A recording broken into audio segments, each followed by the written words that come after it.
सोमवार जाजपुर जिला प्रशासन पक्षरु जुग्म जन अभियोग शुणाणी शिविर बड़चणा ब्लॉक कार्यालय ठारे अनुष्ठित होई जायछि। ए अभियोग शिविर रे उपस्थित रही जिलापाल पी अन्वेषा रेड्डी जनसाधारणकर विभिन्न आपत्ति अभियोगर शुणाणी करथिले। विभागीय अधिकारी माने ए अभियोग गुडिक जांच करिवे ओ जो माने योग्य अछंती सेमानकर यथासंभव समस्यार समाधान कराजिबो बोली जिलापाल प्रकाश करथिले।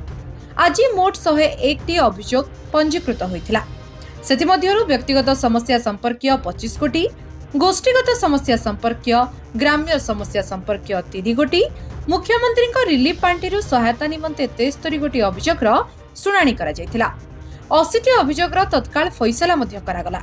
ए मिलित जन अभियोग शुणाणी शिविर रे अतिरिक्त आरक्षी अधीक्षक श्री अनिरुद्ध राउतराय, अतिरिक्त जिलापाल श्री नवकृष्ण जेना, जिला परिषदर मुख्य उन्नयन तथा निर्वाही अधिकारी श्री अशोक कुमार बेहुरिया, भारप्राप्त उपजिलापाल श्री लंबोदर खुंटिया, गोष्ठी उन्नयन अधिकारी बड़चणा श्री रविंद्र कुमार प्रधान, जिला स्तरीय अधिकारी, क्षेत्रीय अधिकारी, ब्लॉक स्तरीय अधिकारी प्रमुख उपस्थित रही जनसाधारणकर आपत्ति अभियोगर शुणाणी करथिले। जाजपुर अभिमन्यु मिश्रଙ୍କ रिपोर्ट लिव लाइफ ओडिया।